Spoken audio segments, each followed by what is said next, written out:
नमस्ते दोस्तों, आज हम आपके सामने एक और कथा लेकर आए हैं। बहुत कम लोगों को ही इसके बारे में पता है। जब श्री राम को आपने ही आराध्य भगवान शिव जी से अपने भक्तों के कारण करना पड़ा था युद्ध, क्या कारण था उस युद्ध का और कौन विजयी रहा युद्ध में? तो आइए हम इसको समझने का प्रयास करते हैं। पुराणों में वर्णित कथाओं के अनुसार ऋषि अगस्त की सलाह पर जब श्री राम का अश्वमेध यज्ञ हो रहा था, तब श्री राम के अनुज के नेतृत्व में एक अश्व की रक्षा का दायित्व सौंपा गया। शत्रुघ्न के नेतृत्व में असंख्य वीरों की सेना चल रही थी। अश्वमेध यज्ञ का अश्व प्रदेश प्रदेश जा रहा था। इस दौरान कई राजाओं के द्वारा यज्ञ का घोड़ा पकड़ा गया, लेकिन अयोध्या की सेना के आगे उन्हें झुकना पड़ा।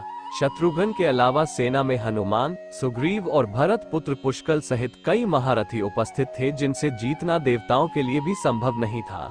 कई जगह भ्रमण करने के बाद यज्ञ का घोड़ा देवपुर पहुंचा, जहां राजा वीरमणि का राज्य था। राजा वीरमणि अति धर्मनिष्ठ तथा श्री राम एवं महादेव के अनन्य भक्त थे। उनके दो पुत्र रुक्मागद और शुभंग वे दोनों वीरों में श्रेष्ठ थे। राजा वीरमणि के भाई वीर सिंह भी एक महारथी थे। राजा वीरमणि ने भगवान शंकर की तपस्या कर उन्हें प्रसन्न किया था और महादेव ने उन्हें उनकी और उनके पूरे राज्य की रक्षा का वरदान दिया था। महादेव के द्वारा रक्षित होने के कारण कोई भी उनके राज्य पर आक्रमण करने का साहस नहीं करता था और देवपुर को महाकाल की नगरी भी कहा जाता था। जब अश्व उनके राज्य में पहुंचा तो राजा वीरमणि के पुत्र रुक्मागद ने उसे बंदी बना लिया और अयोध्या के सैनिकों से कहा कि यज्ञ का घोड़ा उनके पास है, इसलिए वे जाकर शत्रुघ्न से कहें कि विधिवत युद्ध कर वो अपना अश्व छुड़ा ले। जब रुक्मागद ने ये सूचना अपने पिता को दी तो वो बड़े चिंतित हुए और अपने पुत्र से कहा कि अनजाने में तुमने श्री राम के यज्ञ का घोड़ा पकड़ लिया है। श्री राम हमारे मित्र हैं और उनसे शत्रुता करने का कोई औचित्य नहीं है, इसलिए तुम यज्ञ का घोड़ा वापस लौटाओ। इस पर रुक्मागद ने कहा कि हे पिताश्री, मैंने तो उन्हें युद्ध की चुनौती भी दे दी है, अतः अब उन्हें बिना युद्ध के अश्व लौटाना हमारा और उनका दोनों का अपमान होगा। अब तो जो हो गया है उसे बदला नहीं जा सकता, इसलिए आप मुझे युद्ध की आज्ञा दे। पुत्र की बात सुनकर वीरमणि ने उसे सेना सुसज्जित करने की आज्ञा दे दी। राजा वीरमणि अपने भाई वीर सिंह और अपने दोनों पुत्र रुक्मागद और शुभागद के साथ विशाल सेना लेकर युद्ध क्षेत्र में आ गए। इधर जब शत्रुघ्न को सूचना मिली कि उनके यज्ञ का घोड़ा बंदी बना लिया गया है, तो वो बहुत क्रोधित हुए एवं अपनी पूरी सेना के साथ युद्ध के लिए युद्ध क्षेत्र में आ गए। उन्होंने पूछा कि उनकी सेना से कौन अश्व को छुड़ाएगा, तो भरत पुत्र पुष्कल ने कहा कि तातश्री, आप चिंता न करें, आपके आशीर्वाद और श्री राम के प्रताप से मैं आज ही इन सभी योद्धाओं को मारकर अश्व को मुक्त कराता हूँ। वे दोनों इस प्रकार बात कर रहे थे कि पवन सुत हनुमान ने कहा कि राजा वीरमणि के राज्य पर आक्रमण करना स्वयं परमपिता ब्रह्मा के लिए भी कठिन है, क्योंकि यह नगरी महाकाल द्वारा रक्षित है। अतः उचित यही होगा कि पहले हमें बातचीत द्वारा राजा वीरमणि को समझाना चाहिए, और अगर हम न समझा पाए तो हमें श्री राम को सूचित करना चाहिए। राजा वीरमणि श्री राम का बहुत आदर करते हैं, इसलिए वे उनकी बात नहीं टाल पाएंगे। हनुमान की बात सुनकर श्री शत्रुघ्न बोले, हमारे रहते अगर श्री राम को युद्ध भूमि में आना पड़े, ये हमारे लिए अत्यंत लज्जा की बात है। अब जो भी हो हमें युद्ध तो करना ही पड़ेगा। ये कहकर वे सेना सहित युद्ध भूमि में पहुंच गए। भयानक युद्ध होने लगा। भरत पुत्र पुष्कल सीधा जाकर राजा वीरमणि से भिड़ गया। दोनों अतुलनीय वीर थे। वे दोनों तरह तरह के शस्त्रों का प्रयोग करते हुए युद्ध करने लगे। हनुमान राजा वीरमणि के भाई महापराक्रमी वीर सिंह से युद्ध करने लगे। रुक्मागद और शुभागद ने शत्रुघ्न पर धावा बोल दिया। पुष्कल और वीरमणि में बड़ा घमासान युद्ध हुआ। अंत में पुष्कल ने वीरमणि पर 8 नाराज बाणों से वार किया। इस वार को राजा वीरमणि सह नहीं पाए और मूर्छित होकर अपने रथ पर गिर पड़े। वीर सिंह ने हनुमान पर कई अस्त्रों का प्रयोग किया, पर उन्हें कोई हानि न पहुंचा सके। हनुमान ने एक विकट पेड़ से वीर सिंह पर वार किया, इससे वीर सिंह रक्तवमन करते हुए मूर्छित हो गए। उधर शत्रुघ्न और राजा वीरमणि के पुत्रों में असाधारण युद्ध चल रहा था। अंत में कोई चारा न देखकर शत्रुघ्न ने दोनों भाइयों को नागपाश में बांध लिया। अपनी विजय देखकर शत्रुघ्न की सेना के सभी वीर खुशी से नाचने लगे। उधर राजा वीरमणि की मूर्छा दूर हुई तो उन्होंने देखा कि उनकी सेना हार के कगार पर है। ये देखकर उन्होंने भगवान रुद्र महादेव शंकर का स्मरण किया।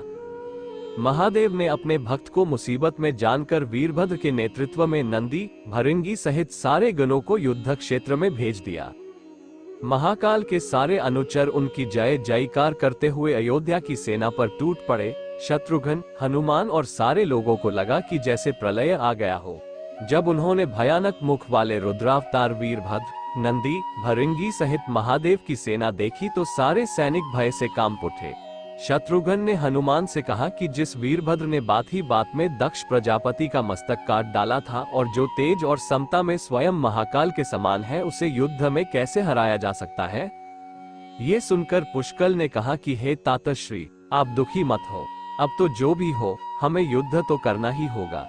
ये कहते हुए पुष्कल वीरभद्र से, हनुमान नंदी से और शत्रुघ्न भृंगी से जा भिड़े। पुष्कल ने अपने सारे दिव्यास्त्रों का प्रयोग वीरभद्र पर कर दिया, लेकिन वीरभद्र ने खेल खेल में उसे काट दिया।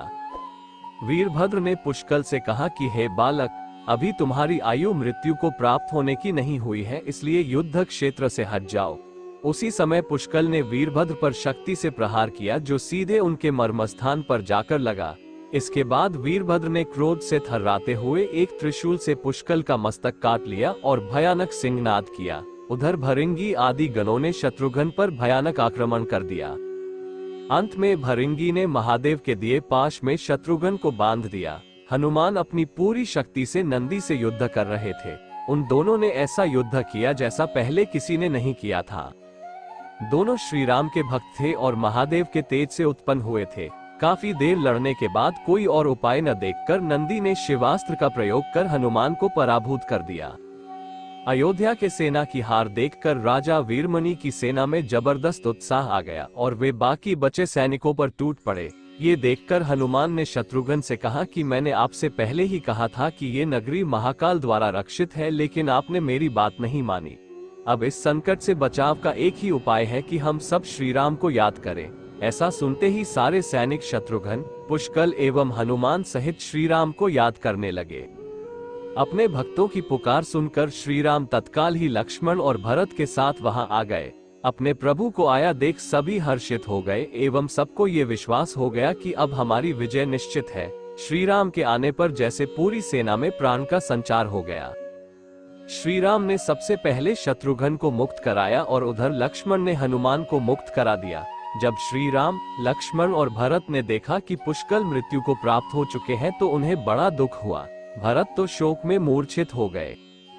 श्री राम ने क्रोध में आकर वीरभद्र से कहा कि तुमने जिस प्रकार पुष्कल का वध किया है, उसी प्रकार अब अपने जीवन का भी अंत समझो। ऐसा कहते हुए श्री राम ने सारी सेना के साथ शिवगणों पर धावा बोल दिया।